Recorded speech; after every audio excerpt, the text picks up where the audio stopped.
सो इन spaces में अगर तेजी अब भी बनी हुई है तो क्या मौके अब भी एंट्री पॉइंट ढूंढने के होने चाहिए ध्वनि, अगर किसी ने मिस किया हो? और क्योंकि पिछले हफ्ते आप वीकली गेनर्स देखे ना तो सारे गेनर्स को इरोड कर दिया फार्मा और डिफेंसिव बेट्स ने। मेजरली गेनर्स जो रहे हैं वो इन्हीं स्पेस से रहे हैं। इस हफ्ते का आज अब दूसरा दिन और दूसरे दिन भी उसी तरह की मूवमेंट हम देख रहे हैं। क्या अब भी एंट्री पॉइंट्स नेस्ले, ब्रिटानिया या फिर फार्मा स्पेस जैसे काउंटर एबट इंडिया आप देखें लगातार 1-1, 1.5, 2-2% चल के पिछले 7-8 दिन में कम से कम 8-10% चल चुका है। क्या इन स्टॉक्स में अब भी एंट्री पॉइंट ढूंढने चाहिए? बिल्कुल, यहाँ पे एक आईटी पार्क से एक नाम है जो सबसे पहले मैं डिस्कस करूंगी कि जिसमें जहाँ पे हमें एक एंट्री पॉइंट यहाँ पे मिल रहा है। तो एचसीएल टेक का स्टॉक है। हम ओवरऑल आईटी पार्क में देख रहे हैं कि एक गिरावट हमने ऑलरेडी देख चुके हैं।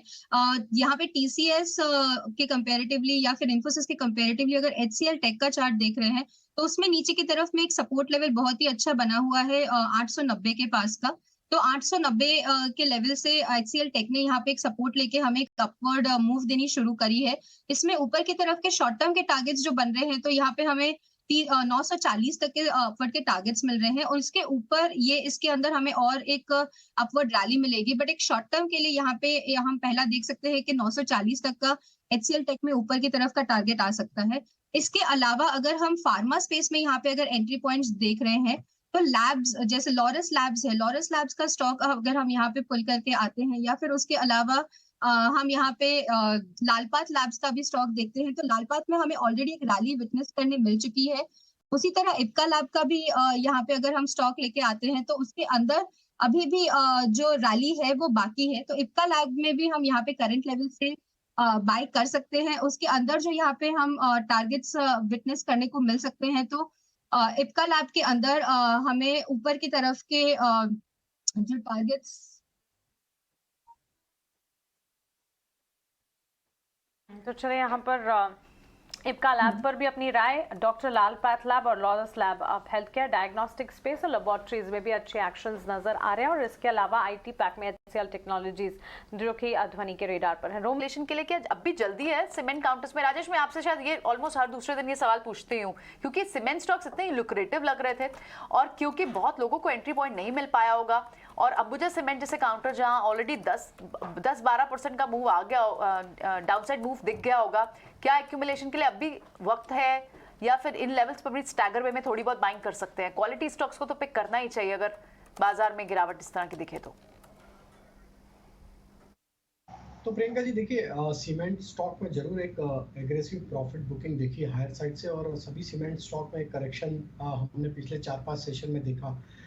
लेकिन अगर हम ओवरऑल इनके लॉन्ग टर्म सेटअप देखें तो अभी भी सीमेंट स्टॉक के लॉन्ग टर्म स्ट्रक्चर अभी भी बुलिश है। अगर हम बात करें Ambuja cement, ACC, India cement, ये स्टॉक की बात करें, इवन ग्रासिम की भी बात करें तो ये स्टॉक्स में अभी भी लॉन्ग टर्म सेटअप इंटैक्ट है।